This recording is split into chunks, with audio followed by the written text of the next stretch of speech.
Se va la primera.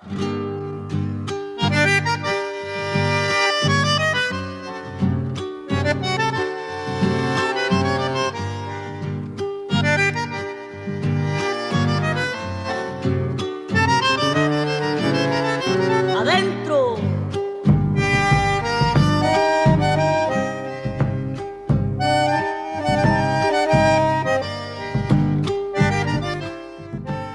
En primer lugar, bueno, yo por ahí, como usted decía, de agilizar un poco la charla, de hacernos un par de preguntas, mi curiosidad es saber, conozco, ¿no es cierto?, desde siempre, pero me gustaría que usted pueda decir de quién es Héctor Aricó. ¿Quién soy yo? No, pero ¿Quién es mirá que Héctor Aricó? me pones. Así le Mirá, pregunto. en realidad, bueno, toda mi vida me dediqué a la docencia, obviamente también a la fase artística. Viste que en nuestra profesión lo artístico y la docencia como que van de la mano, ¿no? Entonces, yo prácticamente hice una carrera paralela. Al mismo tiempo que me dedicaba a bailar, fui bailarín como todos lo son en la actualidad, también hice toda la parte de la carrera y estudios. Tal vez dejé de bailar un poquito joven, porque salió la oportunidad en aquel entonces, te estoy hablando en la 1982, mirá de lo que hablamos, 40 y pico de años atrás, me salió la oportunidad de ir becado a estudiar a Europa, y en aquel momento era la oportunidad de la vida. Entonces dejé mi carrera como bailarín y me aboqué a esta posibilidad de estudiar, que a mí también me iba a demandar que al regreso, después de formarme allá, eso iba a representar mucho mi carrera docente, porque en definitiva me jubilé como docente, no nos jubilamos como bailarines, sino como docentes. Así que dejé de bailar bastante joven, tenía 23 años, o 24, pero bueno, fue el intercambio por esta otra cuestión. Y bueno, y para resumirlo, he sido docente toda mi vida. Ingresé, es decir, yo termino mi carrera en 1977 e ingreso como docente de la misma Escuela Nacional de Danzas en 1978, es decir, a los 3 meses de haberme recibido. Así que comencé muy joven como docente del profesorado, bueno, en el que aún sigo, y como todos saben, hoy es universidad, ¿no?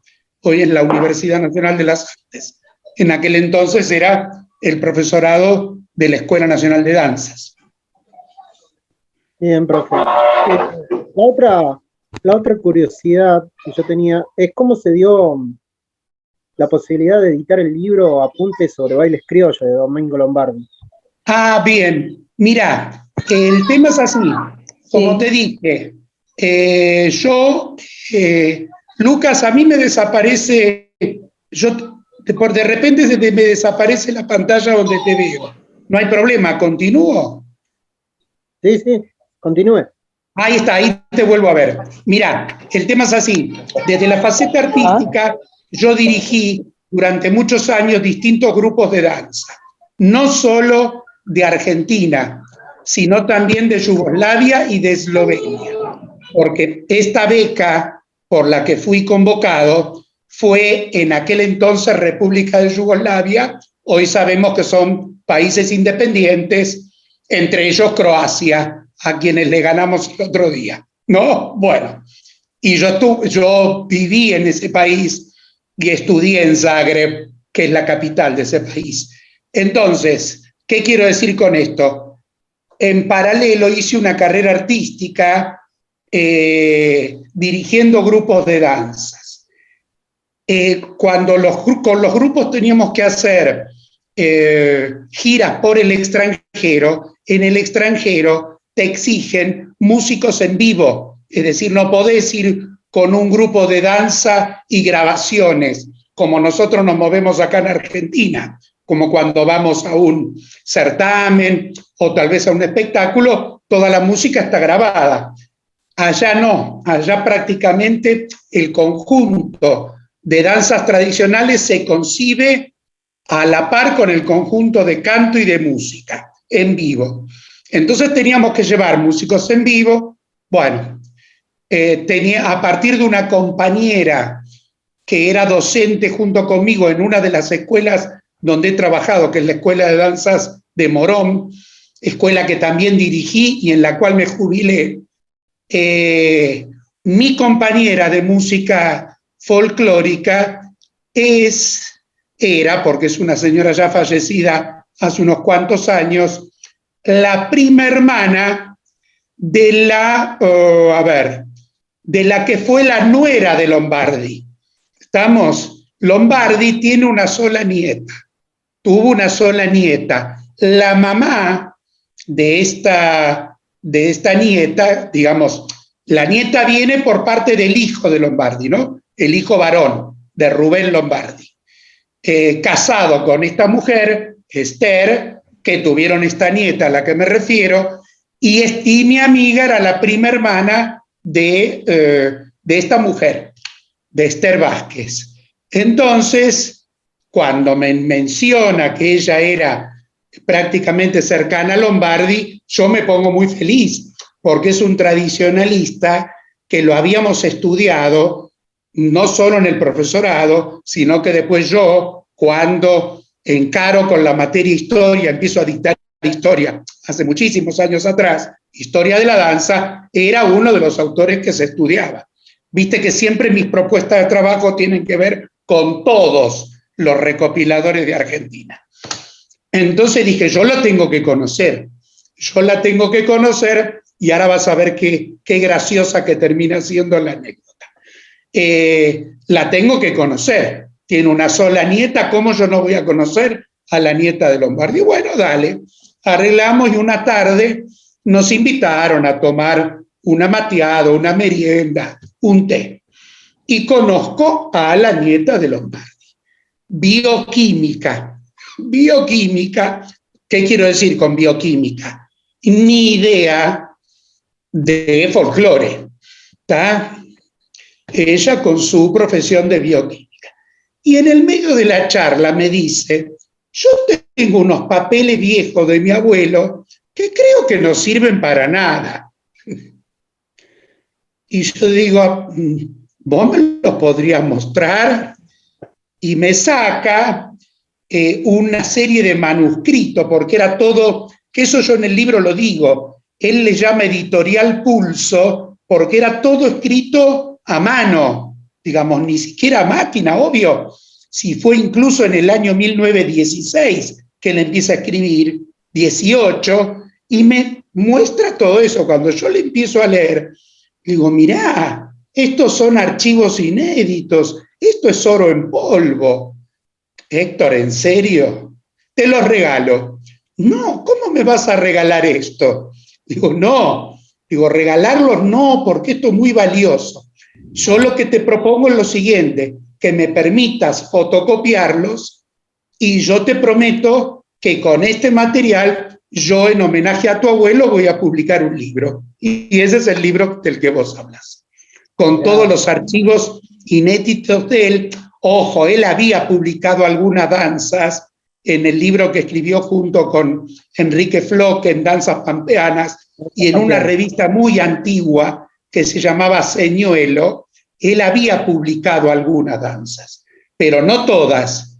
Entonces, ¿qué hice yo? Obvio que tampoco esto era una cosa absolutamente ordenada, ¿no? Eran como cachitos, ¿no? De a 5 páginas, de a 10, comentarios de él, comentarios de autores contemporáneos, hablaba de Vega, hablaba de Chazarreta, y de dónde obtuvo la información, quién se la pasó, cuándo se la pasó, y yo de eso hice como un tamiz y extraje lo que él nunca había publicado y surgió el libro. Por eso vos ves que en el libro hay dos tipos de letras bien definidas, ¿no? La letra, digamos que es lo que escribe él, y yo lo transcribo textual, con puntos, comas, con el formato de escribir de esa época, viste que en esa época decían Lucas y Héctor, y ese I era I latina, no era Y, porque así escribían en aquel entonces.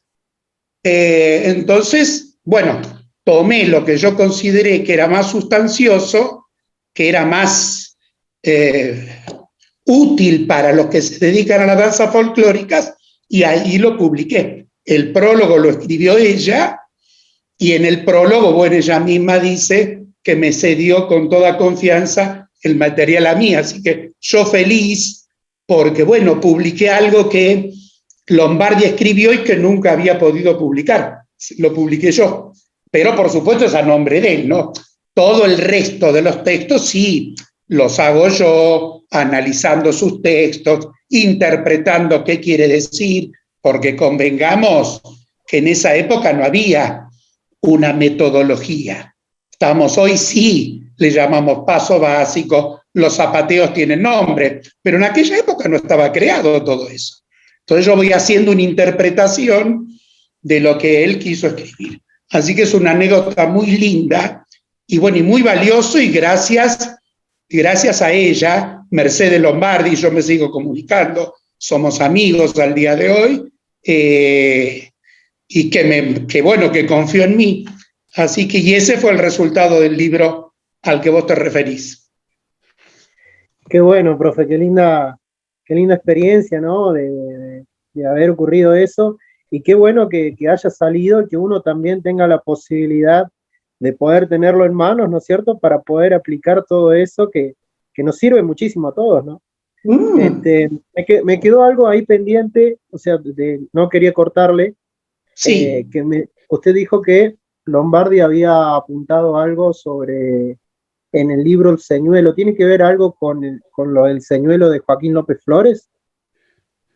Claro, bueno, Joaquín López Flores también publicaba El Señuelo. Señuelo era una revista, como también hubo otra revista que se llamó Mefistófeles, donde publicaba Arturo Beruti. Sí. Hubo otra que se llamó Folklore, dirigida por Pedro Berruti, donde publicaban distintos maestros de danzas o recopiladores. Joaquín López Flores publica El Señuelo, y Domingo Lombardi también, pero publicaban danzas, publicaban danzas sueltas, ¿no? En una está el Caramba, en Señuelo de Lombardi está, en otra está el Triunfo, y en la otra está el Prado. Y después él hizo un pequeño libro con Enrique Flocken que se llamó Danzas Pampeanas. Yo lo que hice primordialmente de todo este bagaje de fotocopias que tomé de sus archivos personales, ya te digo, seleccionar, leer, y transcribir, y traté de darle prioridad a aquellas danzas. También les puse el Caramba, y estos que había publicado también los puse, pero esencialmente puse aquellas que él no había publicado en ninguna parte, ¿entendés? Claro. En ningún lado. Mariquita, los formatos de escondido, todo eso, que incluso también es importante porque el escondido que publica Lombardi es el que él vio en los espectáculos de Chazarreta. ¿Estamos? Y bueno, y fíjate ahí cómo la historia, si nos ponemos a hablar de historia argentina, esta conversación puede durar 4 meses y medio y no terminamos. Sobre todo yo, que soy docente de esa especialidad y soy un fanático de esa especialidad. Porque fíjate vos, él publica lo que ve en el espectáculo de Chazarreta, que es un escondido con todas las esquinas zapateadas, comenzando por la derecha, tanto sea la mujer como el varón zapatean, y fíjate vos que Ana Chazarreta, al publicar El Escondido, presenta otra coreografía, no presenta la que el padre mostraba en sus espectáculos. Y ahí es donde se te empiezan a cruzar todas las cuestiones. Vos decís, ¿cómo? Lombardi no tiene por qué haber cambiado una coreografía, si justamente está diciendo qué es lo que vio en el espectáculo. Y después desembocás con otras versiones recopiladas por Vega del Escondido y coinciden con la que escribió Lombardi. Y la de Lombardi estaba guardada en ese archivo que si no se hubiese publicado nunca nos hubiésemos enterado. Se entiende cómo todo va coincidiendo y se va cruzando, ¿no? Porque hasta el mismo Chazarreta, que escribe un libro, Chazarreta escribe álbumes de música, pero escribe un libro que se llama Coreografía Descriptiva, que es del año 1941, sin embargo no vuelca al escondido. Pone otras danzas, pero no el escondido. Y Ana Chazarreta, que es su hija, pone un escondido diferente al que bailaba la compañía de su padre. ¿Se entiende? Sí, sí. Igual no sé, sáqueme la duda si estoy equivocado, pero igual de todas maneras lo que Chazarreta presentaba era un espectáculo, no era algo Sí. puramente, exclusivamente. Eran las dos cosas. Eran las dos cosas.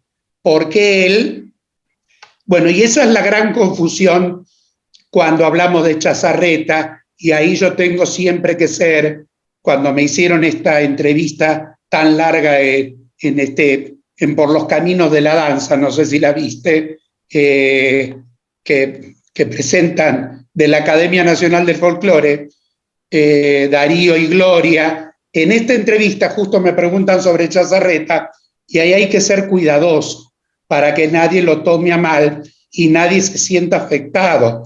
Pero cuando yo te digo presenta las dos cosas, sin duda fue un pionero en esto de llevar la danza a la escena.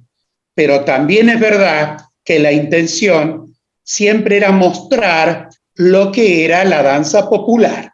Entonces, todo lo que llevas a la escena ya requiere de una estilización. De hecho, ya es una estilización ponerlo arriba en un escenario. Lo baile como lo baile, ya lo subís a un escenario. Si es escenario, es espectáculo. Y si es espectáculo, ya es estilización. ¿Estamos? Pero la modalidad se supone que era la original, y ahí es donde se entretejen otras confusiones, ¿no? Digamos, de estas cosas que Chazarreta recopiló, lo voy a decir de una manera sencilla, para que nos entendamos entre todos. De todo lo que recopiló Chazarreta, ¿qué es lo que tomó tal cual y está tomado directamente del uso popular y qué es de su creación? Porque en los álbumes está todo junto. Entonces vos tenés el palito, por ejemplo, y la partitura dice de Andrés Chazarreta. Entonces, esa línea melódica, ¿es la tradicional recopilada o es creada por él? Bueno, para esto podemos llegar a charlar otros 4 meses y medio más solo sobre Chazarreta, porque hay que ir punto por punto y danza con danza. Pero a esto se le suma Ana Chazarreta, su hija, que al escribir sus propios álbumes, que fueron 2, escribe cosas distintas a las que publicó previamente su padre, pero ella siempre diciendo que toma la herencia de papá, pero la describe de otra manera y mete otra coreografía. Y como si esto fuera poco, con mecanizaciones, algunas veces tan tergiversadas, tan dadas vueltas, que cualquiera que lee y sabe un poco de folclore se da cuenta que eso no pudo haber sido popular nunca. Porque ninguna paisana y un gaucho pueden tener en cuenta todos esos recorridos tan geométricos, que sabemos que en el modo popular no pueden ser. La gente se reúne para bailar y se divierte. ¿Se entiende? Entonces, ella lo que quiso hacer es un sistema, me parece bien, tal vez se le fue un poquito la mano con lo geométrico, pero a su vez tampoco coincide con el material que nos legó su padre. Entonces ahí es peor todavía, porque ahora ya no es Chazarreta contra el mismo Chazarreta, es Chazarreta contra el mismo Chazarreta más su hija Chazarreta. No todos de un mismo lugar y planteando para una misma cosa diferentes opciones, pero dentro de la misma idea. Entonces, bueno, no es tan sencillo eso. Y eso es lo que ocurre con él. Entonces, uno tiene que tomar el legado por supuesto, artístico, primero, número uno, excelente, pero de ahí establecer qué es lo que pudo haber tomado del folclore popular y qué es de su creación. Y de hecho, hay una serie de danzas que ningún otro recopilador que pasó por ahí la vio. Solo las muestra él, el sombrerito, el pala pala. Entonces vos decís, ¿cómo? Si esto fue popular, ¿la vio solo Chazarreta? Si fue popular, tendría que haber sido vos hoy, si tomás a un montón de chicas y chicos que no bailan folclore y que no bailan nada, si vos en Argentina decís cumbia, todo el mundo sabe de qué estás hablando. Si vos decís tango, todo el mundo sabe de qué estás hablando. Entonces es muy raro que algo haya sido popular y que haya sido solo tan local, que lo vio nada más que él. En este aspecto, en algunos momentos, Lombardi, y le tira algún chiste por elevación, ¿no? En lo que escribe. Si no sé si lo leíste, Lombardi pone, este señor Chazarreta que parece que lo vio él solo, ¿entendés? Es decir, que este tema de que es dudosa algunas de las procedencias, ya se las planteaba como duda Lombardi en 1920. Esto no lo estamos diciendo Luca y Aricó en el 2022, ¿entendés? Sí, sí, bueno, y si me descapo, seguir hablando hasta pasado mañana, así que cortame. No, no, es un placer escucharlo, la verdad, porque uno le cierra un montón de cosas, ¿no? Por ahí, lo que también aprovechar la ocasión, ¿no? de tenerlo acá y poder preguntarle. En sus libros, por ahí dice, a ver, no recuerdo bien en este momento ser puntilloso en alguna danza específica ni nada por el estilo, pero por ahí usted se refiere a decir, sugiero que, no sé, sí. No me acuerdo, que la dama tiene que hacer esto. Eso es, Sí. A ver, uno lo puede tomar, por ejemplo, en el caso de un certamen. ¿Es válido? Sí, sí, porque el tema es el siguiente, no existe ningún documento histórico que tenga una coreografía completa con todos los detalles como enseñamos nosotros ahora. ¿Entendés? Porque la intención de aquellos documentos fue plasmar el baile, pero no te iba a decir Arturo Beruti en 1882, comiencen con el pie izquierdo, en el segundo compás, tómense, ¿entendés? Toda esa descripción son las que utilizamos en la actualidad nosotros para transmitir al alumnado. Los documentos obvian un montón de detalles. Cuando yo hablo de coreografía completa, es en el libro, me estoy refiriendo a que el documento me diga todas y cada una de las figuras, pero algunos detalles se escapan. Entonces, y está buenísimo lo que me preguntaste, porque una vez, como es en la universidad, uno de los alumnos me dice, bueno, pero maestro, yo puedo sugerir otra cosa. Claro, por supuesto.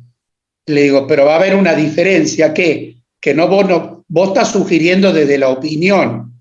Uno tiene que sugerir desde el conocimiento, no desde la opinión. Yo cuando sugiero qué hacer, no me lo puedo poner a escribir porque si no sería un libro paralelo.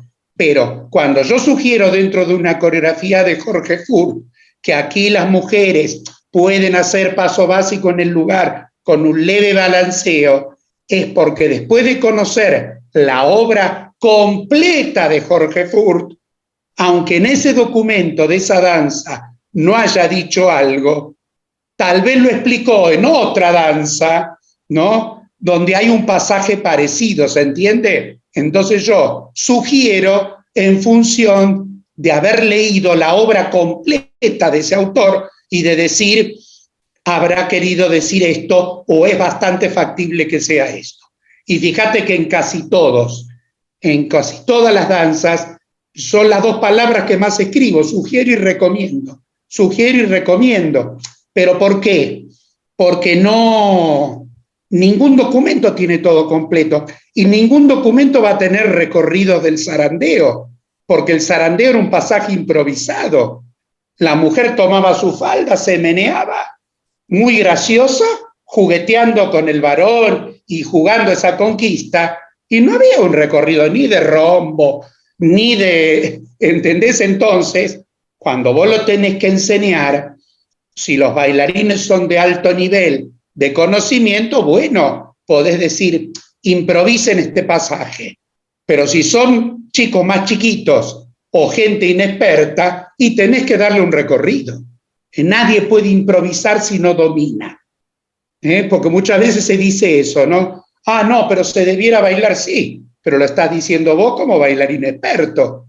Yo a una criatura le tengo que decir con este pie, con el otro pie, 3 para acá, 4 para allá, porque es la única manera de transmitirlo. Por eso aparece tanto la palabra. Veo que leíste bien, eso está bueno. Claro, porque vale preguntarse eso. Pero yo a este bailarín, a este alumno de la universidad, cuando le contesté eso, él entendió. Claro, por supuesto que vos podés sugerir, pero ojo, siempre sugerir. Si yo voy a sugerir dentro de una coreografía de Andrés Beltrame, yo debo conocer la obra completa de Beltrame. Entonces él me contestó, ay maestro, pero conocerse la obra completa de todos, bueno, entonces cierre la boca, hijo, y no opine más.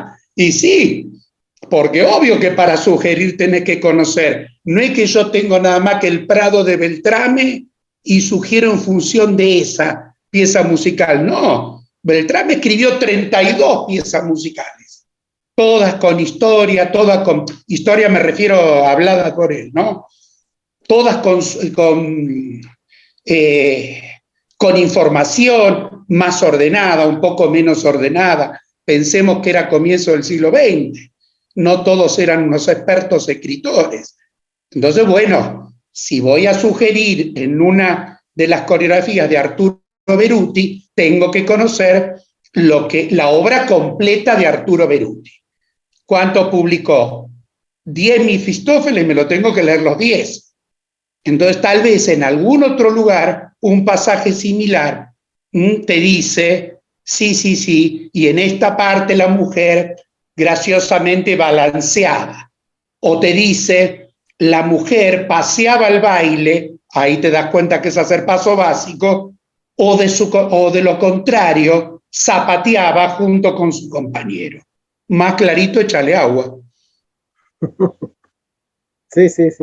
Si te dice junto con su compañero, se está refiriendo a que la mujer hacía el mismo zapateo, los mismos zapateos que hacía el varón, nada más que, bueno, con un grado de delicadeza diferente, ¿no? Claro, se entiende, por ser femenino y masculino, ¿no? Profe, usted sabe de que la comunicación se está por cortar y después vamos a volver a ingresar al mismo link. Sí. Que disculpe que sea de esta manera, porque... No, ya lo sé. Mira, estoy canchero, Luca, con esto, porque toda la pandemia fue así. Yo lo ingreso en el mismo link, ¿no? Sí, hay que ingresar en el mismo link. Antes de que corte, de todas maneras sí. Seguimos. También otra de la de consulta que tenía, por ahí disculpe que le pregunte tanto, pero es por curioso nomás. No, para de eso estamos. La Escuela Nacional de Danza, ¿cómo se origina? ¿Y cuáles son, qué son las danzas tipo? Bueno, mira, la danza tipo, primero tenemos que decir que la Escuela Nacional de Danzas, que fue la primera escuela dedicada a la enseñanza del profesorado de folclore, no solo de la Argentina, sino de Latinoamérica. Nuestra Escuela Nacional de Danzas Argentinas fue la primera escuela dedicada a un profesorado de danzas folclóricas, tradicionales, llamale como te gusta. En ese entonces el nombre era Danzas Folclóricas y se llamó así, Escuela Nacional de Danzas Folclóricas Argentinas. Esto fue en el año 1948. A los 2 años se le suma la carrera de clásico y cuando ya empezaron a convivir el profesorado de danzas folclóricas con el profesorado de danzas clásicas, la institución pasa a llamarse Escuela Nacional de Danzas, a secas. ya no folclóricas argentinas porque estaba la otra carrera. Desde el inicio, el director, que fue Antonio Barceló, fue el impulsor de toda una metodología para enseñar. Metodología estructural le llamamos a algo en especial, es decir, esto de dividir los zapateos por movimientos, compases, fonética, esto de mecanizar cada figura, esto de ponerle nombre a las figuras, de poner un orden coreográfico y cada figura está con la explicación, esto de utilizar el cuadrado imaginario y sobre eso dibujar las vueltas en forma de círculo, las medias vueltas, las esquinas, todo eso es la metodología estructural. Esa metodología estructural la tomaron un montón de países de América, cada uno con su folclore, y se sigue usando. Aunque mi libro Danzas Tradicionales Argentinas, una nueva propuesta, trata sobre las danzas documentales o documentadas, la metodología estructural de transmisión es la misma. Un paso se divide en movimientos, compases y fonética, mecanización. ¿Qué pasaba con el repertorio? Pensá que estamos en el año 1948. Entonces el repertorio, había que armar un repertorio que sea unificado para que todos empezaran a hablar un mismo idioma. La intención fue la mejor. Dejemos de lado si hoy consideramos que el criterio podía haber sido otro. No importa, es lo que fue. Entonces, se armaron danzas tipo, y las danzas tipos que eran una reconstrucción ideal de un baile. ¿Por qué ideal? Porque no estaban tomadas de una investigación, no estaban tomadas de algo que se relevó en el campo, como hizo Isabel Ares, como hizo Lazarreta. ¿Me escuchás? Sí, sí, sí. Bueno, entonces, eso fue creado de manera académica y así se empezó a armar el repertorio de bailes que formaban parte de la carrera. Que en ese entonces el repertorio, y cuando yo estudié, hace muchísimos años atrás, era mucho menor que al que enseñamos actualmente en la universidad. Cuando yo me recibí, el repertorio total que se veía en la carrera eran 56 danzas y hoy se ven más de 80. Así que bastante más de 80, 87, casi 90. Entonces se ven hoy. Una cosa fue la metodología estructural de transmisión y otra cosa era el repertorio. Escucharon esto, ¿no? De que el repertorio, por ejemplo, de la época que yo estudié a la actualidad, se incrementó en casi 30 danzas. Después yo voy a explicar qué danzas y por qué. Bueno, estamos. Entonces, cuando se armó aquel repertorio, se trató de hacer algo que unificara. La intención era la mejor. Hoy tal vez no lo hubiésemos hecho de esa manera, pero la intención fue la mejor, unificar para que todos puedan manejar un mismo lenguaje y un mismo código. Pero no se hizo en base a las investigaciones. Como don Antonio Barceló había sido de toda su vida alumno de Andrés Beltrame, casi todas las danzas tipos, casi todas, responden a las formas publicadas por Beltrame. Las que no responden a eso son las que Beltrame nunca publicó, como la sajuriana, por ejemplo. Entonces esas sí la tomaron de Vega, pero si no, están basadas en Beltrame.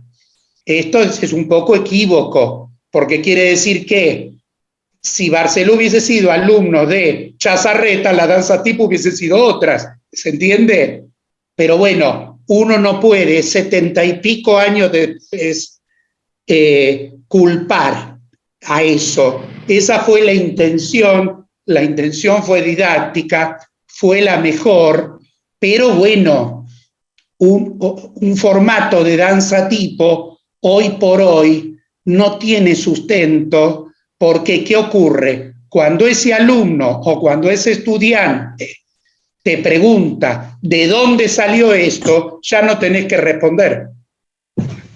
Históricamente ya no podés hablar, porque esa forma no tiene fundamento en ningún documento histórico. Por eso yo hago la contrapropuesta de las danzas documentales. Pero vos me podés decir, pero usted publicó en el 2002. Claro, yo tengo antes de eso 5 libros sobre danza tipo. 5 hice, no 1. ¿Qué ocurre? Cuando nosotros éramos de nivel terciario, existían los contenidos mínimos. Y esos contenidos mínimos había que respetarlos. Si bien existe la libertad de cátedra, no es tan libre como en una universidad. En la universidad, la cátedra tiene la libertad de ir, como en cualquier universidad, ¿no? De ir proyectándose del modo que más lo desee. Cuando pasamos de tener jerarquía, de jerarquía terciaria a universitaria, a mí me dio la oportunidad de poder publicar lo que yo ya venía investigando de antes, y era el aprendizaje de los bailes a partir de los propios recopiladores e investigadores de Argentina, que ojo, si nos ponemos también podemos hacer una visión crítica, porque algunos han mentido, no te voy a decir cuáles acá, para que no entremos en el chusmerío, ¿no? Pero algunos han ocultado, otros sin decirlo han plagiado al anterior, porque comienzos de siglo no existía la propiedad intelectual. Entonces vos lees a Beltrame y si vos nunca leíste a Arturo Beruti, no te das cuenta que en los textos de Beltrame hay párrafos completos tomados, ven la seña, ¿no? Tomados de Arturo Beruti. ¿Me entendés que es mucho más complejo el tema de la danza que lo que creemos? Estamos entonces, ahí fue donde yo escribo eso, que en su momento fue como que Aricó inventó la bomba atómica, porque es como que yo salgo con una cosa absolutamente distinta a lo que nuestra escuela había venido haciendo durante 50 y pico de años. Pero ya éramos universidad. Las carreras universitarias empezaron en el 2000. Estamos entonces, había otra manera de presentarlo. Entonces no estoy desechando lo anterior, pero sí es verdad que lo anterior no tiene sustento desde la historia. Para mí siempre se fue un problema, porque yo además de danza, siempre dicté historia. ¿Está? O sea que si lo mío hubiese sido desde la danza, listo, ¿qué problema me hago? Igual yo en la historia tenía que fundamentarles por qué les enseñaba eso en danza. Y yo les decía, no, lo que yo le enseñé en danza no existe. No existe un palito con 4 tipos de zarandeos, que la mujer de la segunda comienza con izquierdo, el varón y la mujer de la primera con pie derecho, que semejante mecanización, que era un tratado de geometría, ¿me explico? O sea, nadie puede pensar que eso fue popular. Entonces, nada está mal. Aquello fue de aquella manera, y lo que es danza tipo no tiene ni tendrá nunca sustento histórico. Va a tener histórico dentro de lo que es académico, ¿no? Cómo surgieron las danzas tipo, pero eso claro. Es histórico, pero no histórico del baile en el país, ¿no? De los bailes folclóricos. A ese punto quería llegar, o sea, igual de todas maneras la academización existía antes de la Escuela Nacional de Danza. Sí, pero era academización personal, ¿entendés? No era academización institucional, era personal. Chazarreta. Claro, Chazarreta, por eso. 1911. Sí. Claro. Pero vos fíjate que Chazarreta, ¿no? También fue todo haciendo una adecuación, porque estas son las grandes discusiones sobre Chazarreta, que en una época las escuelas de Chazarreta enseñaban todos los bailes comenzando con pie derecho, todos. Pero después, cuando se instaura a nivel Escuela Nacional de Danzas, que los bailes comenzaban con pie izquierdo, ellos también lo cambian. Ah, mira. ¿Entendés? Cuando en la Escuela Nacional de Danzas, si vos mirás los antiguos textos de Chazarreta, todos los zarandeos son en formas circulares, son en forma de giro. Es un giro tomándose la falda. Pero también después, cuando la Escuela Nacional de Danzas impone como zarandeo base el rombo, ellos también incluyen el rombo. Entonces, peor todavía, ¿no? Porque había dentro de la misma línea, tenés el choque de los dos. Y una vez alguien me dijo, no, maestro, no, los zarandeos siempre fueron en forma de rombo. Le digo, no, mi cielo, yo soy viejo, yo he visto gente de la escuela de Chazarreta, te estoy hablando de 50 años atrás, y bailaban con sus zarandeos en forma de rombo. Después, cuando se instaura que el zarandeo, vamos a decir, estándar, es el de forma de rombo, todos incluyen la forma de rombo. Se va entendiendo esto, ¿no? Sí, es mucho más complejo, ¿eh?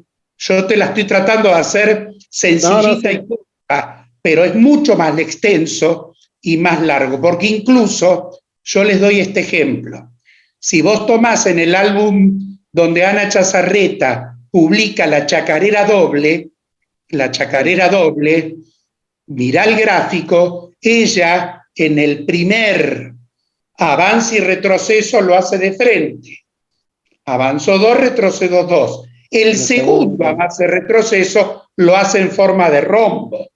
Pero cuando después describe los zarandeos, lo hace en forma de círculo. Entonces no era que los zarandeos eran rombos, porque si no lo hubiese dibujado igual que el segundo avance y retroceso. Claro. ¿Se entiende? Ahí estaba clarito cuándo quería significar un rombo y cuándo estaba significando un círculo.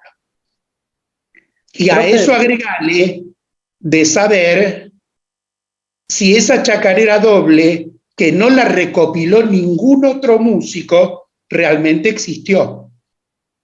Ahí te maté. Sí, es para tomarlo con pinzas, la verdad que sí. ¿Entendés? Si existió, porque si no ahí entramos en la otra disyuntiva. ¿Cómo? Hay una chacarera doble, con una coreografía tan puesta, y solo la menciona Chazarreta, Manuel Gómez Carrillo, que también era de Santiago, ¿no? Carlos Vega, que pasó por ahí, la Isabel Ares, que estuvo en Tucumán y Santiago, nadie lo vio. Y ahí empieza el dilema. Y ya nos parecemos el programa Intrusos, pero bueno, pero es así, chicos. Pero es así, claro, pero es así. Es así. Profe, y si nos ponemos a hablar, podemos estar, porque a mí me dicen, maestro, ¿qué le queda por escribir? Nada. La propuesta didáctica mía está, las propuestas de atuendo están, porque siempre a mí lo que me interesa es que sea para estudiar. Lo de los actos escolares está, los textos de historia escribí todo lo que podía escribir sobre Argentina.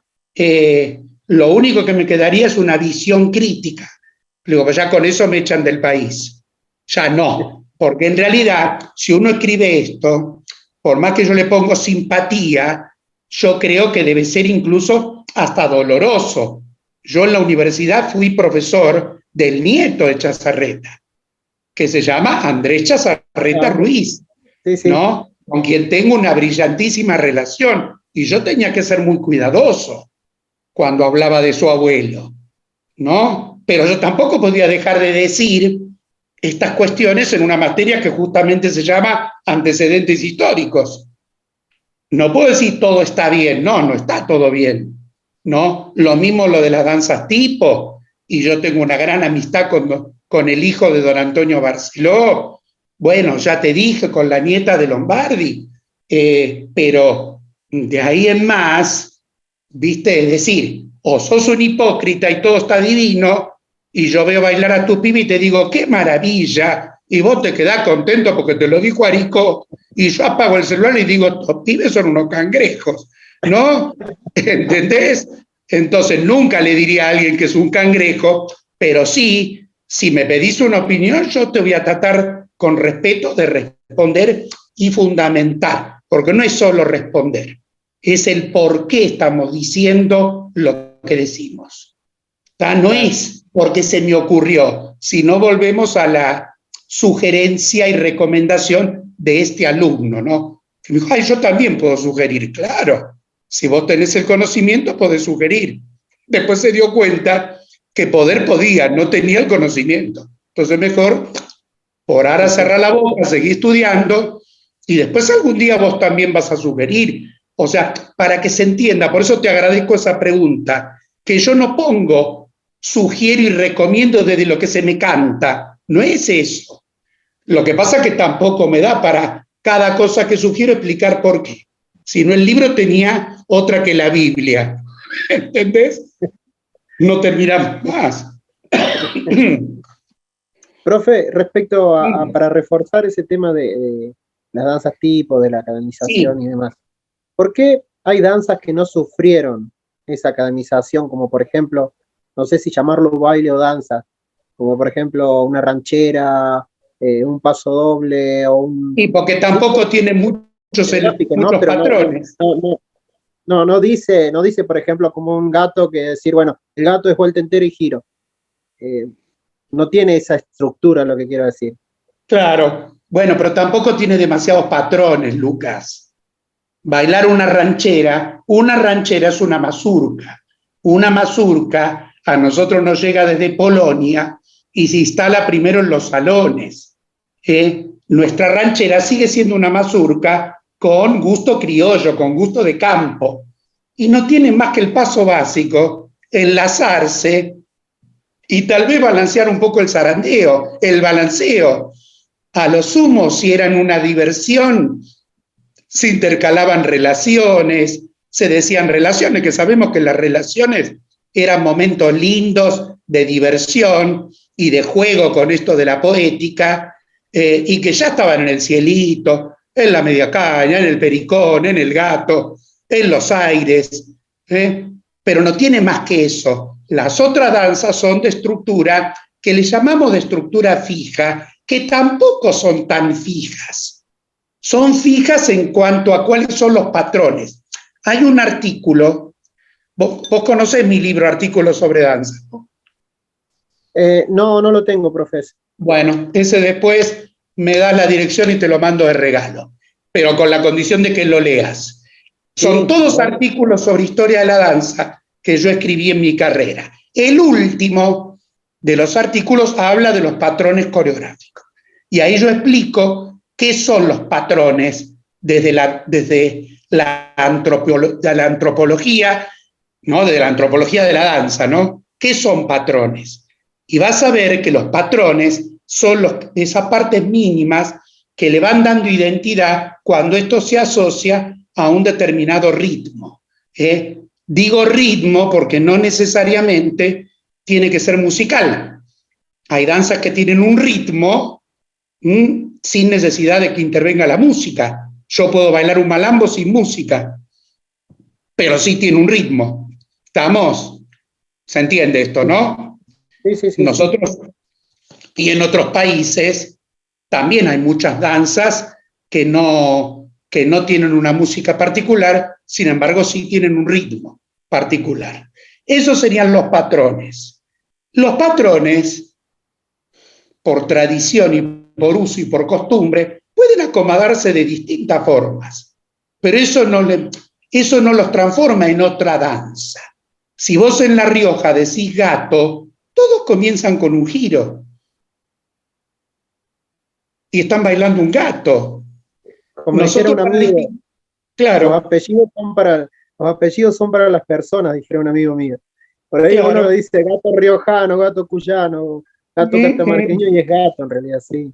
Tal cual. Lo que pasa es que también es necesario decir ese gentilicio, sobre todo cuando estamos enseñando, ¿no? Yo estoy en la clase y estamos en el parcial o en la práctica, chicos, J puntana, J cordobesa.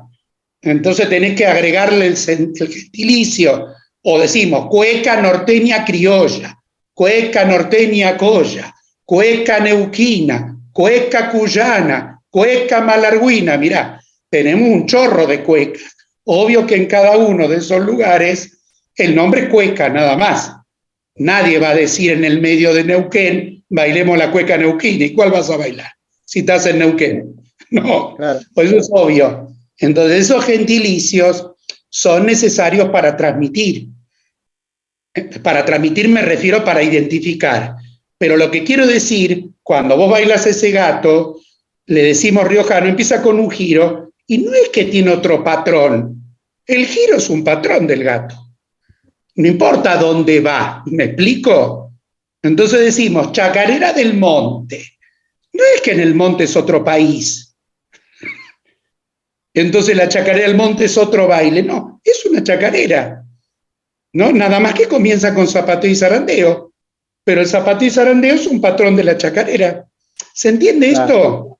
Entonces, siempre la inventiva popular da lugar a que vos vayas acomodando esos patrones, y eso no lo hace otra danza. Estamos, en el caso de la chacarera del monte, sí es más distinguible su estilo musical, más que lo coreográfico. Porque lo coreográfico son figuras que todos conocemos. ¿Está? Lo musical no, esa característica y ese modo de tocar el violín es bien del Chaco salteño, es bien de esa zona, Formosa incluso, es bien de por ahí, de Metán, de Salta, de esa parte del oeste de Salta, del este, perdón, de Salta, ¿no? Donde solo se toca violín y guitarra, escasamente un bombo. Entonces, bueno, pero eso no lo hace, no lo hace otra danza. Cuando uno estudia historia de la danza, se va a dar cuenta que la columna vertebral son, y que los bailes originalmente tradicionales fueron pocos, no fueron tantos, fueron pocos los que están absolutamente comprobados. Y después están los que pudieron haber sido. Yo le llamo elegantemente danzas de escasa documentación. ¿Entendés? Digo elegantemente porque después yo les digo en la universidad, entiéndase de dudosa existencia. De dudosa existencia en el sentido, hay algunas que son de escasa documentación porque no hay documentación, pero sabemos que existieron. Aunque vos no tengas mucha documentación sobre el paso doble, la pucha, se sabe que existió. Hasta los abuelitos hoy te dicen y lo siguen bailando. En ese caso sí falta la documentación, pero las otras son raritas. ¿Entendés? Una arunguita, y es raro. Es raro. Es rara esa popularidad que no la tuvo en realidad, tanta. Sí, es para pensarlo ahora. Sí, pero por supuesto. Pero esto según donde lo digas, pueden sacar una 45 y me pegan un tiro, ¿entendés? Porque hay gente que se siente ofendida. No, y yo no quiero ofender a nadie, pero no, esto al contrario. Es una de dos. O hablamos desde el lugar de la verdad, o directamente quedamos bien. Entonces quedamos bien, yo digo lo que vos querés escuchar y vos te vas feliz. Y yo digo, bueno, pues este pibe realmente hay un montón de cosas que no las desconoce, cuando se entere se va a querer morir, porque a la larga todo el mundo se termina enterando. Porque esto es así. ¿Me explico? Se entiende, profe. Profe, y respecto depende en qué ámbito estés hablando, Lucas. Porque yo cuando doy las charlas en la Borde, que lo vengo haciendo desde hace 27 años, exceptuando este año que no pude ir por mi salud, por mi salud no, por el contagio del COVID, y yo soy enfermo de pulmones, yo trato en ese tipo de charlas, donde son tantas bailarines, artistas, vienen y se llena ese escenario para escucharte, yo trato de ser lo más delicado que pueda, porque también tengo que entender que me está escuchando un pibito de 12 años con una señora de 70, cada uno de una provincia diferente y todos con formaciones diferentes. Me explico, yo en la universidad, en una clase, manejo un solo código, pero bueno, estamos primero que estamos en un nivel universitario y tienen un manejo de documentación muy distinta al que puede tener la señora que me escucha en la borde. No estoy subestimando, estoy diciendo que siempre trato de adaptar mi charla para la gente que me está escuchando. Si no, ¿de qué sirve? 37 cosas difíciles, te nombre los autores y te escupo un montón de años y vos digo, oh, cuánto que sabe este tipo, pero yo no entendí nada. No, la idea es que se entienda, ¿no? No, sí, seguro. Por eso por ahí las preguntas, porque uno, le vuelvo a repetir lo que dijimos del principio, creo que los chicos no me van a dejar mentir, que todos estos temas por ahí han quedado en el aire, todos estos temas que hemos estado hablando, y bueno, y está bueno, ¿no es cierto?, poder tener una opinión más que de usted, ¿no es cierto?, con más razón. Respecto a lo que usted puede opinar en cuanto al malambo norteño sureño, ¿es norteño sureño antiguo o moderno? No, es antiguo y moderno, porque en realidad, si vos decís norteño y sureño, estás circunscribiendo a un sector geográfico. Los bailes, eso se estiló en el nativismo de incrustar a los bailes dentro de un lugar, de una zona geográfica. Entonces vos tenías que lo que eran triunfos, vos sos más joven que yo, pero yo eso lo he recordado porque encima yo era bailarín. Todo lo que era triunfo era lo que cantaba Larralde, Suma Paz, Alberto Merlo. ¿Entendés? O sea que el triunfo era sinónimo de sur y no hay baile más norteño que el triunfo. ¿Se entiende?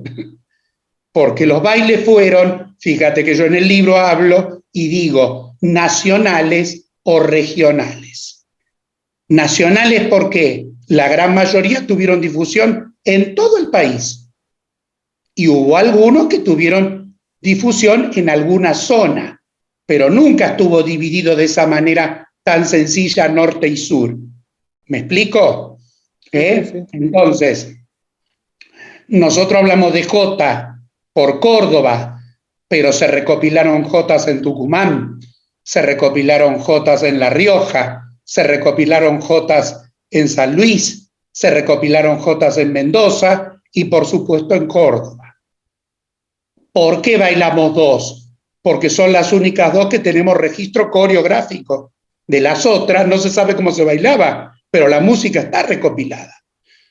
Isabel Ares en Tucumán recopiló polka, y las polcas siempre se están aludidas al litoral, entonces no existe lo sureño y lo norteño. ¿Por qué? ¿Por qué se le dijo sureño norteño? Bueno, primero vamos a decir por qué es antiguo y moderno. El malambo original nuestro es del Río de la Plata. Bueno, si querés después hacemos unos 5 Zoom más y te explico toda la historia del malambo, ¿no? Porque es muy largo, pero es un derivado y un pariente de un baile llegado al Río de la Plata llamado canario. Canario, que en el siglo XVI era un baile zapateado de a dos, generalmente zapateaban un varón y una mujer, y en el siglo XVII se transformó a un baile zapateado individual. En nuestra tierra, ese individual siempre fue masculino. En España no, en España podía ser tanto masculino como femenino, pero en nuestro país no hay datos de mujeres malambeando, sí zapateando, pero no malambeando. Bien, ese es el más antiguo de todos. Ese llega antes del siglo XIX, 1780 por allí, llega antes todavía. Y solo se practicaba en esa región del Río de la Plata, lo que después, si vos tomás en cuenta con respecto al norte, obvio que es el sur. Estamos, porque el resto de la Patagonia no existía. Claro, sí, sí. Perdón, ni siquiera existía el sur de la provincia de Buenos Aires. Convengamos que nuestro mapa folclórico es muy chiquitito. O sea, pasaría casi por la mitad de Mendoza, mitad de San Luis, mitad de Córdoba, mitad de Santa Fe y una franjita de Buenos Aires hasta la bahía de San Borombón. Todo el resto de la provincia de Buenos Aires, todo el resto de todo lo que te nombre hacia el sur eran pueblos originarios. O sea que nuestro folclore se da ahí. Entonces, ese era el sur respecto del resto del mapa folclórico. Por eso se le llamó sureño. Pero la realidad es que es el más antiguo. Se bailó desde 1780 hasta 1900. En forma vigente podés hablar 1920. Los dos estilos 1920. Pero la instancia norteña o el estilo norteño es el moderno, porque se surge casi en 1900. O sea, uno de los malambos se bailó por 140 años, el otro solo por 20 años. Por eso es que vos en el estilo sur te podés vestir como de, qué sé yo, 30 maneras diferentes. Porque tenés desde el traje más antiguo, que es el que usó el Rulo Hernández, pasando por los federales, que es el que usó Tito Díaz, o de los milicos Colombo, que es el que usó Fabián Serna, hasta cualquier estanciero de 1850, y hasta, ¿se entiende? Y vos con el norte no tenés toda esa extensión. Por eso es antiguo o moderno. Me llamó la atención de Rulo Hernández, de que él se vistió de una forma rioplatense, antigua, y él siendo de Neuquén, representando Neuquén. Porque lo que pasa es que vos tenés que vestirte de acuerdo al estilo. No existe un atuendo de provincia. La gente quiere encontrar un atuendo de provincia y la moda no es provincial. Ahí Pero te se maté. vistieron aquí en Neuquén también, sí. ¿Cómo? En Neuquén también se vistieron No, mi cielo. En Neuquén nunca se bailó el malambo, mi cielo. ¿Entendés que estamos mezclando un montón de cosas? Es decir, ahí tu pregunta debiera ser, ¿qué ocurre con las identidades provinciales? Las identidades provinciales fueron creadas por los propios malambistas a través del tiempo, pero históricamente el malambo se bailó en el mapita que te describí antes. ¿Está? Es decir, ¿se entiende? Perdón, yo te describí como mapita, te lo repito, hacete a la idea. Norte de Mendoza, norte de San Luis, mitad de Córdoba, norte de Santa Fe, esa franjita de Buenos Aires hasta la bahía de San Borombón, de ahí hacia el sur no existió la cultura criolla, pueblos originarios, ¿estamos? Por lo tanto, folclore de ahí hacia el sur, no. Y si te vas hacia el norte, sigo con el mapita, sacá Formosa, sacá Misiones, tampoco no pertenecía a la provincia del Río de la Plata, sacá el Chaco y sacás todo el este de Salta. Ese era nuestro mapa de Argentina, de las Provincias Unidas. ¿Me explico? Sí, sí. En ese pequeño sector es donde se gestaron los bailes iniciales de Argentina. Pero si hablamos puntualmente del malambo, Cuyo no tuvo malambo. El noroeste no tuvo malambo. Salta sí, Jujuy no. Así que, ¿qué te queda? La franjita de Buenos Aires, malambo rioplatense. Litoral no tuvo malambo. Así que te queda esa franjita de Buenos Aires, provincia de Santa Fe, te queda Córdoba, Tucumán, Catamarca, La Rioja, si querés, si queremos, y un cachito de Salta. Esas son las provincias donde existió la danza malambo. En el resto no existió. Entonces, ¿qué hizo Laborde? ¿Qué hizo Laborde? Para que todo el país tuviera participación, cada una de las otras provincias donde el malambo no existió, se les identifica como con estilo fuerte el estilo más vecino. ¿Está? Entonces el estilo vecino en el resto de la provincia de Buenos Aires, La Pampa y la Patagonia es el estilo sur. Pero no hay un traje, no hay un malambo rionegrino. Algunos se sienten tristes con esto, pero esa es la verdad histórica. No hay. Chicos, piensen que Río Negro y Patagonia, como cultura criolla, no de nuestros pueblos originarios, estamos hablando de 1880 en adelante.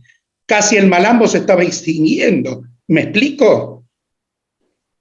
Sí, y ahí sí. viene el otro error, querer encontrar un atuendo que sea regional. No, el atuendo es moda, y la moda no se da por lugares, se da en el tiempo. ¿Me explico? Hoy las chicas jovencitas usan minifalda y les quedan divinas, pero la moda de la minifalda es cuando yo era adolescente. ¿Te imaginas, no? Historia antigua y medieval. Estamos. La minifalda es de la década de finales de los 60. Esa es la moda de la minifalda. Hoy las chicas, al usar una minifalda que le queda muy monona, muy bonita, están tomando una de las modas. La moda siempre se da en el tiempo. Lo único que es regional puede ser un detalle. Por ejemplo, en Cuyo los bordados, bordar las camisas, ese detalle es cuyano. Los salteños bordan el pañuelo, la inicial en el pañuelo de cuello. Eso sí es regional, pero después el atuendo es moda en el tiempo. Esto de que el chiripá es sur y la bombacha es norte, caca, eso es un error. ¿Está? Cuando sí, porque la bombacha viene muy posterior al chiripá y vas a ver un montón de paisanos en el sur usando bombacha. Así que no es que la bombacha es sur. Y los gauchos de Güemes en 1817 nunca pudieron haber usado bombacha, porque no existía, no había llegado todavía. Así que, claro. Y vos querés algo más al norte que Salta, sin embargo, chiripá. ¿Se entiende esto, no? Sí, profesor. Pasáselo a tus alumnos, porque es el error más común, confundir sur con antiguo y norte con moderno. Los malambos son antiguo y moderno. Al modo del estilo le decimos sur y norte, y está todo bien. Al modo del estilo. Incluso la colección de folclore habla de un estilo puntano-cordobés, yo lo digo en el libro, un estilo central, que es medio distinto, porque no es tan brioso como el norteño, pero claro, un estilo puntado cordobés, vos podés decir, y sí, si bien hoy no lo podemos ver porque es histórico, y sí, tiene parte de la delicadeza del sur y parte del brío o ¿entendés? Del norte, aunque no lo podamos ver. Pero vos, ¿por qué decís que sí? Porque la colección de folclore lo está mencionando en Córdoba y San Luis. Y en aquel viejo mapita que mencioné, Córdoba y San Luis formaban parte. O sea, estuvieron en la gestación de nuestros bailes, pero no Neuquén, no Río Negro, ni siquiera La Pampa. No existían, chicos. Son provincias muy nuevas. ¿Se entiende esto? Por supuesto que el repertorio de las danzas, vamos a llamarle, gentes en la Patagonia, y sí, es mucho menor que el que pudo tener Córdoba, Tucumán, Salta, que son el centro de la escena desde antes de la Revolución de Mayo. ¿Se entiende? Por eso yo hablaba de ese mapita, te tiraba ese mapita, porque ese mapita es el que te canta la historia, ¿no? Uno se maneja con el mapa actual. Ahí los chicos van a preguntar, se van a presentar. Sí. ¿Quién quiere preguntar? Yo no te habla. Una pregunta, ¿cómo estás? Respecto a la Patagonia, sí. Hay muchas cuestiones que ahí están en disputa. ¿Qué podremos decir de algunas danzas tipo rituales? ¿Qué es danza, ritual? Bueno, vos estás hablando, si decís ritual, yo en los libros les llamo danzas de invocación, pertenecen a las comunidades, a las comunidades aborígenes o pueblos originarios, como les gusta a ustedes llamarlo. El tema es que el propósito de esos bailes es muy diferente a los que nosotros le llamamos danzas tradicionales. Nuestras danzas tradicionales siempre fueron bailes para la diversión, para pasarla bien. En algún texto mío yo digo que se combina la diversión con la atracción sexual. ¿Esto qué quiere decir? Que todo está en juego, como en un baile hoy, ¿no? Vas a un baile, vas con tu amiga, te gustó alguien, y dentro del mismo baile, divirtiéndote, surge el tema de conquistarse, de gustarse, de acercarse y de reunirse. Ese es el leitmotiv de todos nuestros bailes tradicionales, excepto la danza de las cintas, que es un baile de invocación, ritual, y excepto el malambo, que es un baile de exhibición. Pero todas las demás, los bailes de pareja, son para divertirse. Entonces, esta que vos estás mencionando, en la comunidad de lo que fue de lo que es toda la Patagonia, son danzas que tienen sentido dentro de su contexto. ¿Entendés? Porque de hecho, vos fijate que yo estuve muchas veces en la Patagonia, amo la Patagonia en mi país, y estuve cercano a las comunidades, algunas comunidades mapuche, y no me permitieron ver sus ¿cómo se llama? Sus celebraciones. Entonces, en realidad, si vos haces un baile de esos y lo sacás del contexto, no se entiende nada, no te queda nada, ¿no? Hay uno de los bailes que se llama Choiquepurrum, si vos sos patagónica sabés de qué estoy hablando, que es el baile de los ñandúes.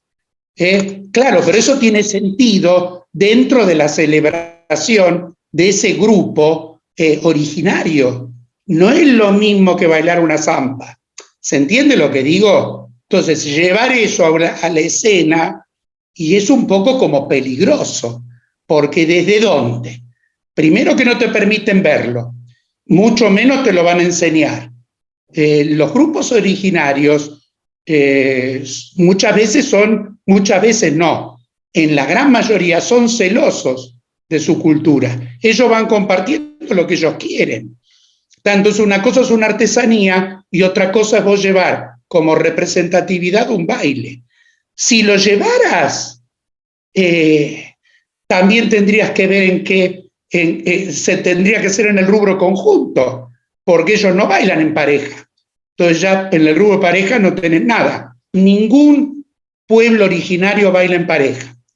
Puede ser que bailen dos, pero bailan dos en forma de dúo, no en pareja entre sí, y mucho menos basado en la conquista. No sé si respondí, porque es muy largo el tema, pero es eso lo que ocurre. Hay que tener cuidado, porque son culturas que, si bien son hermanos nuestros, es una cultura distinta. Y ellos... ¿Cómo? Profe, igual lo que usted dijo, hay un micrófono abierto, me parece. Silencio en los micrófonos, chicos.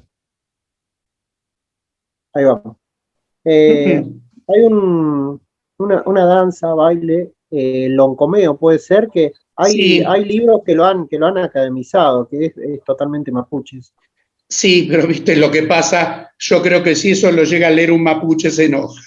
Porque en realidad, ¿sabés qué, Lucas? Son rituales y uno tiene que ser muy respetuoso. Es como que vos quisieras academizar un rezo de la Virgen del Milagro, ¿viste? No se puede meter con ciertas cosas que son privativas de ellos. Y vos imaginate, vos y yo, ¿en qué contexto podemos reproducir los movimientos que hacen los pilagaes o los tobachané o los mapuches?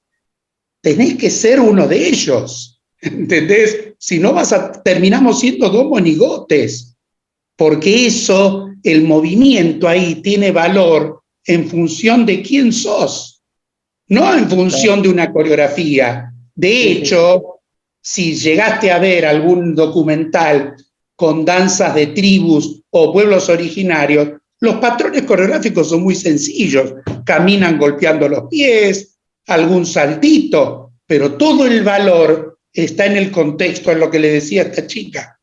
¿Entendés? Y ese contexto no lo vas a poder reproducir, porque tiene que ser de ellos. Yo no me metería con eso, no me metería porque es muy difícil tratar de que... Y ellos te mirarían como diciendo, este se mamó. Claro. No, que largue la cerveza. Lo digo en chiste, chicos, lo digo en chiste, chicos, para distender, pero cuidado, tenemos que ser cuidadosos, ¿viste?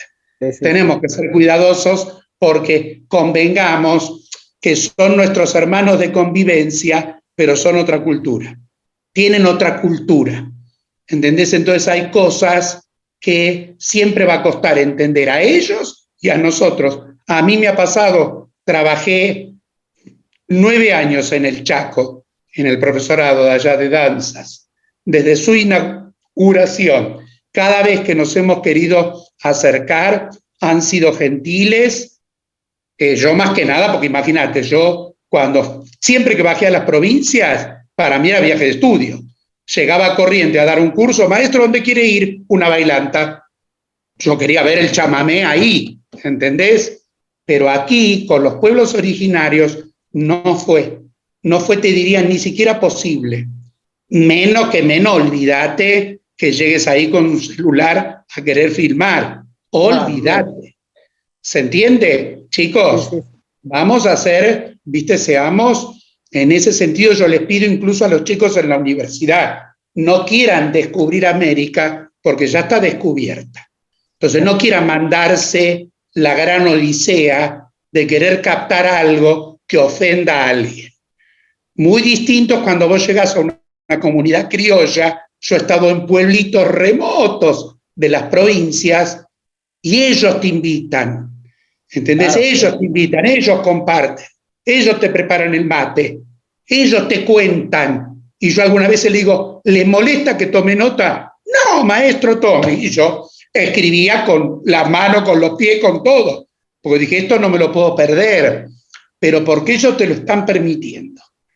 Es muy distinto. Los pueblos originarios son celosos de su cultura, y bueno, qué sé yo, me parece bien también, ¿no? Sí, sí. Ahí el Federico está levantando la mano. Fede. A ver, Por ahí. Federico. Buenas tardes, ¿me escuchan? Sí. Yo no te veo, pero te escucho. Sí, ando afuera. Bueno, mire, yo soy bueno, primero, gracias por compartir su conocimiento con nosotros, un placer escucharlo. Yo soy de Viedma, de la provincia de Río Negro. ¿Sí? Qué lindo, Viedma. Viedma es la primera capital de la Patagonia, 1779, descubierta, primer asentamiento que hubo de criollos acá. Hablando usted sobre el Cuento tema algo, Fede. Viedma, en una época, yo no sé si vos habías nacido cuando nuestro presidente fue el doctor Raúl Alfonsín. Después de la dictadura, ¿vos ya habías nacido?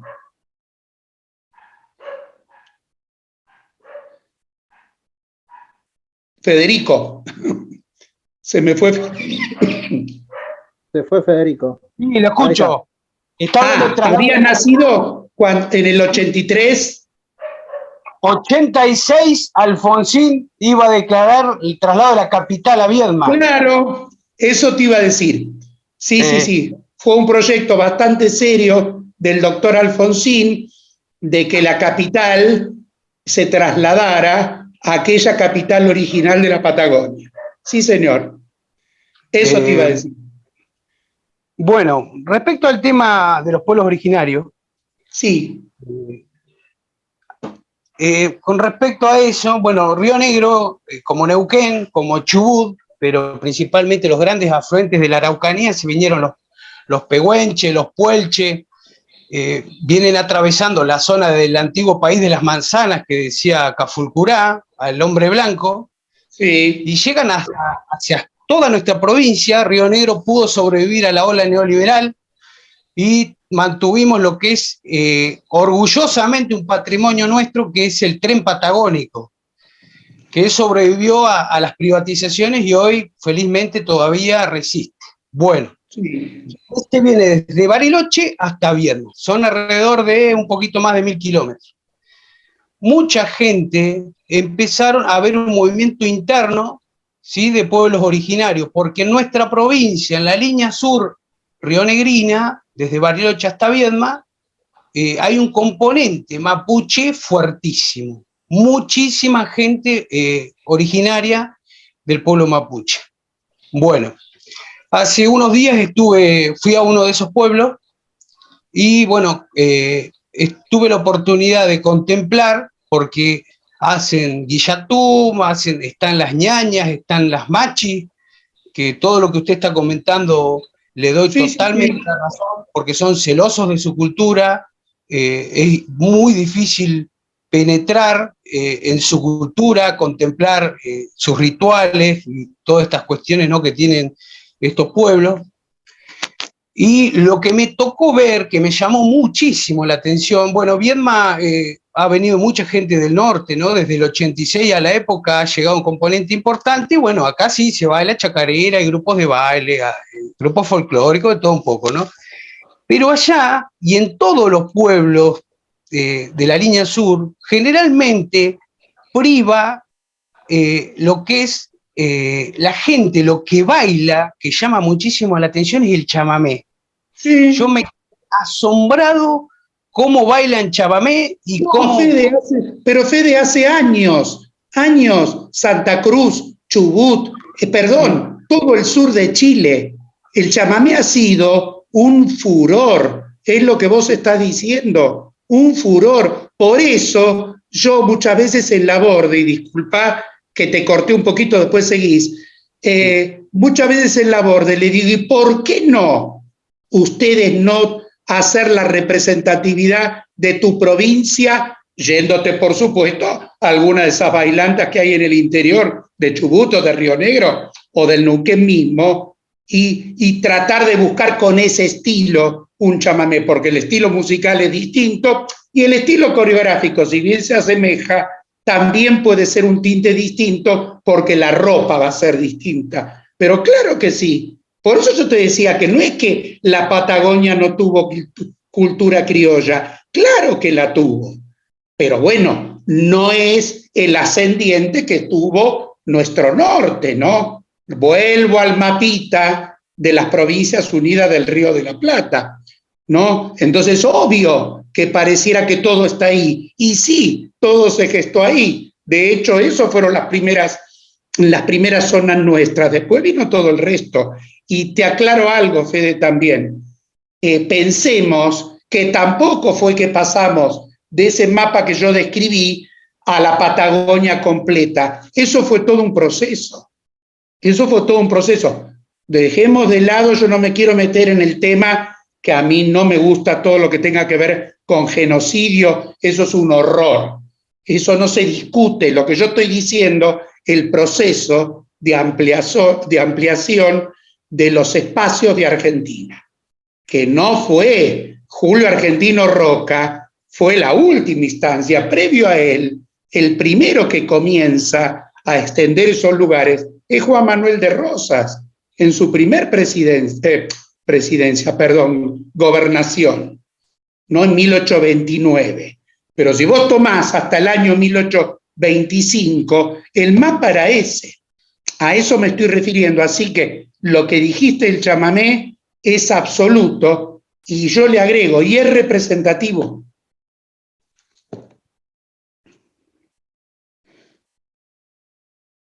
¿Qué estoy hablando solo? No. ¿Está el Fede por ahí? Se fue Fede. Bueno. ¿Se fue? Muchas gracias, Fede, por lo que... Estoy acá. Ah, Fede, no te vayas, que te estaba hablando a vos.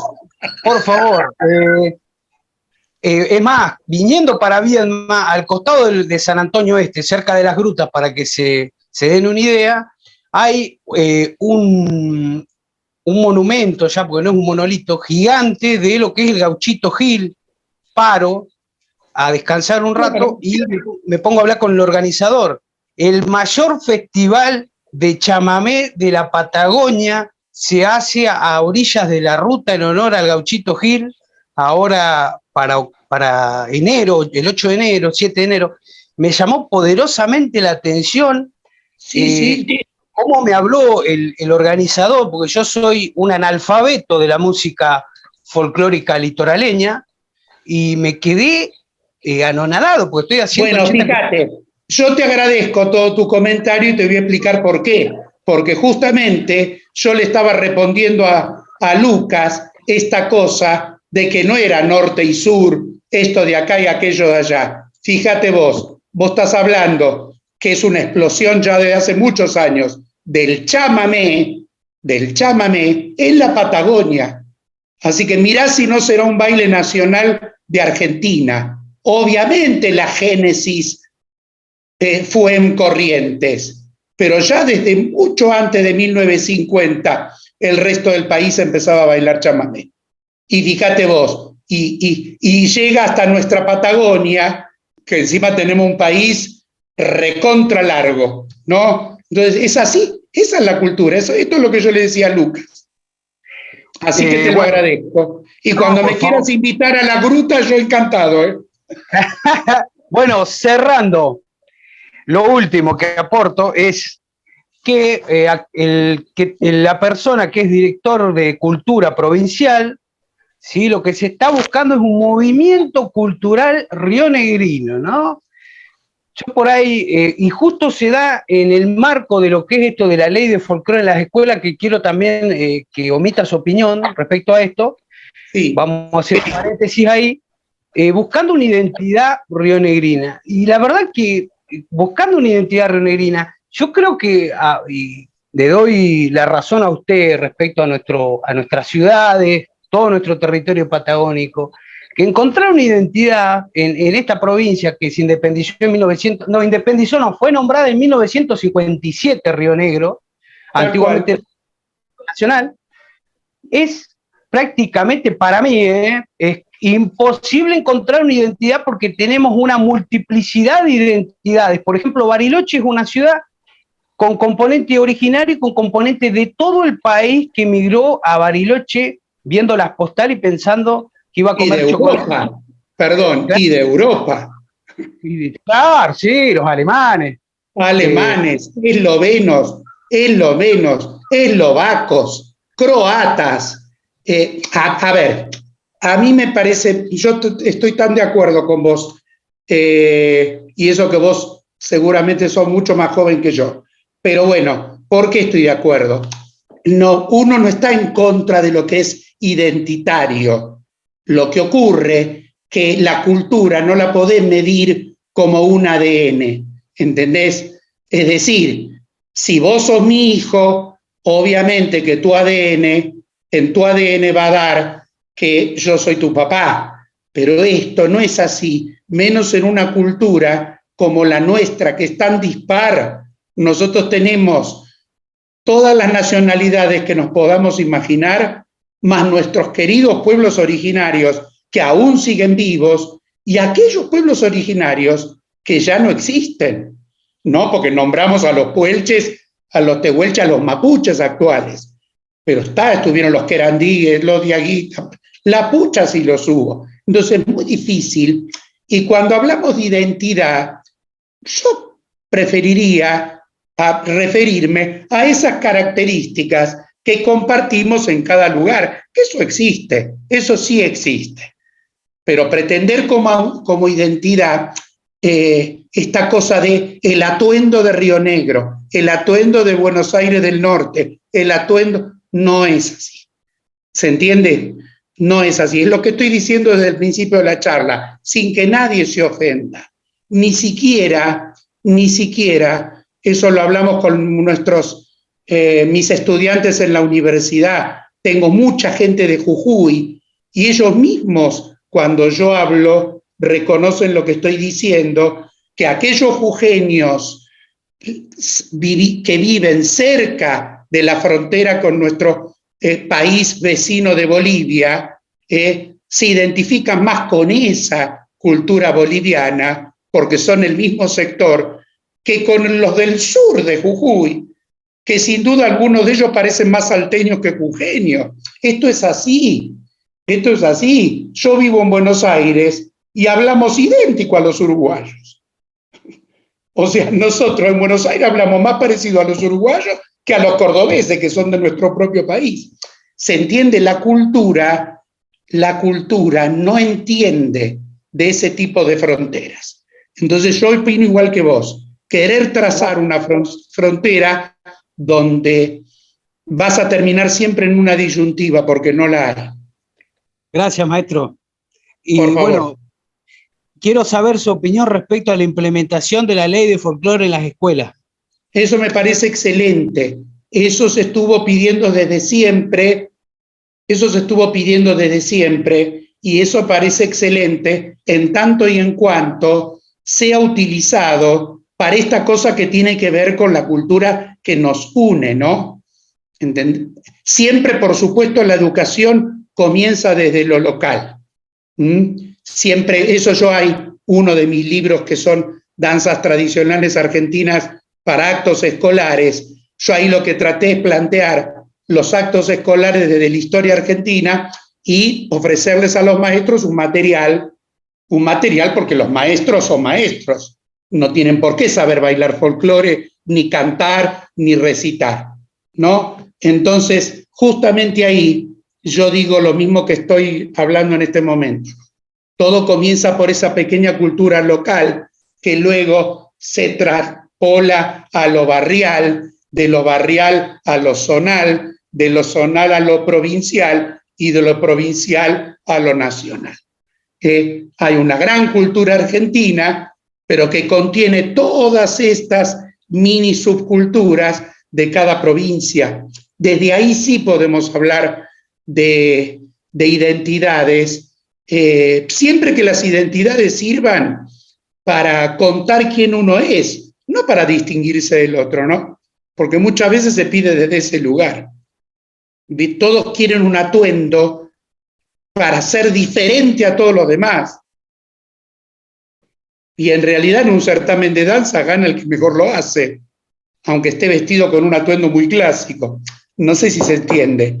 Entonces es un gran acierto esto del folclore en las escuelas. Aparte, ¿por qué?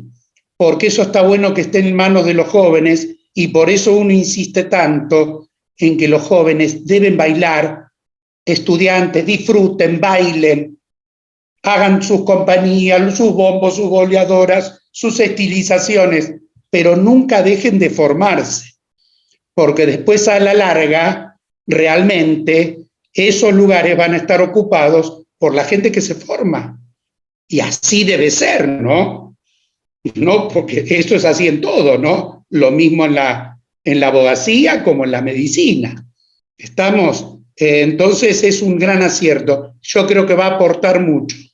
Yo creo que va a aportar porque los maestros hacen esfuerzos descomunales, porque muchas veces se les achaca el tener que saber todas cosas que no tienen que ver con la formación académica, ¿no? El folclore es una cosa que se estudia aparte. Así que me parece bárbaro, ojalá que se implemente. Yo creo que se va a implementar criteriosamente. A mí me han hecho ya 2 o 3 entrevistas sobre el tema de la implementación. Y en ese sentido el Ministerio de Educación lo tiene clarito. Hay que decir las cosas como son, porque algunas veces Argentina es desprolija. En esto está siendo muy prolija. Gracias, maestro. Invítame a las grutas, ¿eh? Bueno, creo que nos está quedando poco tiempo. No sé si alguien quiere aprovechar de hacer alguna pregunta. Vos me engañaste y me mentiste, Lucas. Me dijiste media horita. Vamos para las 2 horas. Ya. No, ya estamos con eso. ¿Ves que todos los hombres son iguales? ¿Ves? Los cordobeses somos medio ventajeros. ¿Sí? Qué lindo los cordobeses. Dios mío, he trabajado más en Córdoba que en Buenos Aires. No sé si alguien quiere preguntar, si no, bueno, vamos a ir cerrando. Así lo dejamos al profe, tranquilo. ¿Me quedo? Hola, ¿Me quedo? Sí. Mirá qué bonita, Elizabeth. ¿Cómo está? Bueno, yo soy doncelada de un pueblito acá en Buenos Aires. Tuve la suerte de estar en un seminario con ustedes, me admiro un montón. Le hago una consulta, es algo que siempre es tema de discusión durante todos estos años de profesorado, Luca no me deja mentir, es sobre esto de la estilización folclórica, los shows, de todo esto nuevo y vanguardista, digamos, que se da en estos años. Y yo quería saber su opinión sobre esto en cuanto a que, como decimos, el folclore se va transformando y se va haciendo durante los años, ¿no? Se está pasando de generación en generación. ¿Usted cree que dentro de unos cuantos años todas estas proyecciones, todo esto nuevo, se va a llegar a hacer? No, son modas, Elizabeth, son modas. Mira, mientras existan sectores donde se siga, ojo, yo no quiero parecer tampoco, viste, este tipo ortodoxo que tengo cara de tradición, no, yo me dedico a lo tradicional porque, pero perdón, fui bailarín, así que te imaginás, yo bailé desde Chúcaro pasando por, bailé con Carmen Barbieri en la televisión, así que imagínate que de folclórico tenía muy poco. Es decir, cuando uno es bailarín, y sobre todo en mi época, hiciera varón, que no éramos muchos, bailábamos en todo tipo de espectáculos. Estas cosas, mientras existan espacios donde el folclore tradicional se enseñe, se aprenda, se disfrute, se transmita, todas las otras modas tienen que ver con el dinamismo social. Entonces, uno no puede coartarlas. A ver si se entiende. Lo importante en la gente joven es que entienda dónde va cada cosa. Esto es como un gran ropero, ¿entendés? Si vos sos una persona prolija y una chica prolija, dentro de tu ropero vas a tener, qué sé yo, las perchas para una cosa, el cajón para la ropa interior, este otro cajón para medias, ¿entendés? Y si eso está bien ordenado, ¿qué importa dónde va cada cosa?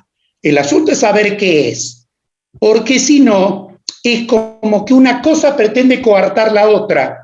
Lo tradicional no va a desaparecer, porque mientras esté en las escuelas, a vos no se te va a ocurrir ir a tu cargo de salita de 5 con la boleadora y el bombo. Sos una asesina, ¿entendés? Primero por la peligrosidad. ¿Estamos? Digo estos ejemplos medio así groseros, pero como para que quede claro. Entonces, mientras el joven y los jóvenes se formen y sepan dónde está cada cosa, yo creo que lo tienen que disfrutar. Imagínate que todos estos bicharraquitos hermosos que hoy forman una compañía como Malevo, los conozco desde que nacieron a todos. Casi todos fueron alumnos míos, todos. Y hoy están haciendo ese show, ¿no? Fabuloso. Y bueno, y es un show para aplaudir. Y están ganando su dinero. Y bueno, quédate tranquila, que a la edad mía ya no van a poder ser más Malevo, ¿entendés? Entonces, uno ahí retrocede y va acomodando en otro lugar. No sé si se entiende. Yo creo que tenemos que tratar de ser lo menos exitista posible. Ni yo soy la tradición hecha hombre, porque no, a mí me gustan las chicas, a mí me encantan que las chicas bailen malambo, me encantan. Sí es cierto que lo estamos hablando desde la práctica. Si vos me preguntás qué es un malambo históricamente, y aunque vos seas chica y te duela, te voy a tener que decir, es un baile individual masculino, porque históricamente es eso, ¿entendés? Es decir, el error yo creo que está en querer cambiar.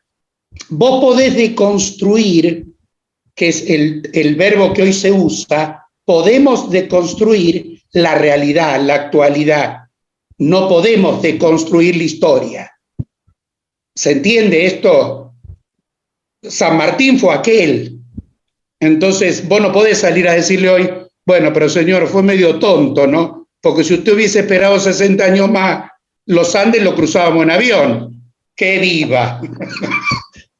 Lo digo en chiste, pero se va entendiendo lo que quiero decir. Sí, perfecto.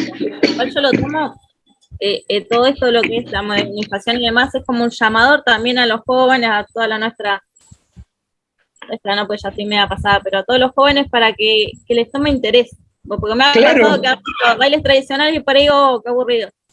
Pero ¿sabés qué pasa? Porque, Elizabeth, porque la estilización va de la mano con el dinamismo actual. Sí, sí, ¿Entendés? sí, sí, obvio. Pero conocen, Cuando bueno, yo te empiezan a tengo hablar que decir a vos, a conocer lo Claro. tradicional, todas las danzas, todo lo que abarca y ya lo toman de otro lado.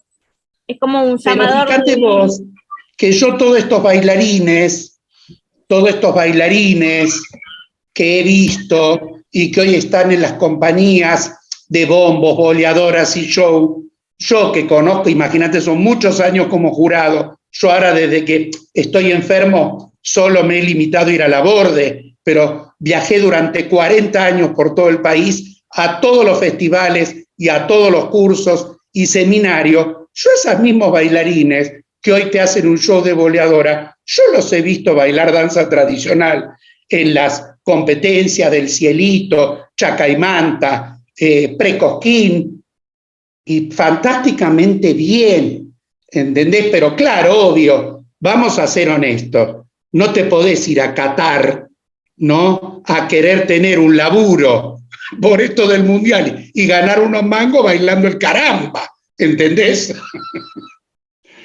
La lógica te indica que yo ya no estoy para eso, por supuesto, pero quiero decir que está muy bien que los jóvenes, las chicas, hubo un grupo de chicas, Revolution Queen, me causaba gracia porque encima el nombre, ¿no? Viste, nada criollo, Revolution Queen, ok, ¿no? Es decir, yo creo que esa libertad debe existir, yo creo que eso debe existir. Y en la universidad yo dicto danza, los 2 niveles últimos de danza. Pero algunas veces en algún trabajo práctico, cuando ellos quieren estilizar, hablamos desde otro lugar, ¿no? Y estilizan, no es lo más común, porque en la materia danzas el trabajo práctico es una apuesta tradicional. Pero porque es mi materia. Pero se entiende que no, que las opciones son todas. Repito, como para cerrar, yo creo que mientras haya instancias donde se siga estudiando el baile tradicional, y eso lo hemos comprobado desde hace décadas y décadas, no se pierde. Y te aclaro esto como final. Estas boleadoras y bombos de hoy son las boleadoras y bombos que nosotros hacíamos en 1960. La década del 60 y el 70, donde salieron exportados por todo el país un montón de grupos. Después se dejó de hacer y volvieron a resurgir con estos grupos como Malevo, Revolution Queen y todo lo demás. Así que está bien, seamos libres. Por supuesto, siempre tendiendo a que se sepa que hay un folclore tradicional, ¿no? Si no, yo me muero de hambre. Me encanta su opinión, muchas Bueno, gracias. muchísimas gracias por tu aporte, la verdad que ha sido un placer este tiempo de estar con usted. Hoy los chicos tienen exámenes, algunos de los que están acá, así que ya estamos cerrando el año. Cerrar el año de esta manera con una charla suya, la verdad que ha sido, nunca la hemos tenido, nunca se dio la oportunidad, así que agradecido. Cuando quieran, ¿verdad? chicos, Lucas, siempre que quieran, porque en realidad, cuando me invitan para esto, yo ahora me puse canchero, viste que ya pongo los dedos, entro, porque yo soy un viejo, entonces hay cosas tecnológicas que, viste, de historia mucho, pero de tecnología no tanto, pero te digo que siempre si les sirve a ustedes es lo principal. Yo siempre lo que aclaro es esto, más allá de que a mí me gusta charlar y conversar, y ya habrán visto que mudo no soy, es un tema muy extenso. Es muy difícil decir que este chico justo de Río, Fede, de Río Negro, captó en el aire lo que yo quise decir, porque muchas veces vos te estás refiriendo a la provincia de alguien y cuando vos le vas diciendo, no, pero aquí no existió, se te ofenden, ¿entendés lo que te quiero decir? Por eso yo siempre aclaro que todos los temas son largos. Lucas, contás cuando quieras, me avisás, hacemos otra, no hay ningún problema. Bueno, profe, la verdad que es un placer. Sí, Espero... si voy por Río Cuarto, me debes un asado. Sí, con la cervecita incluida y todo, así que no hay drama. Dale. Profe, Le das un abrazo a toda la gente que está por allí.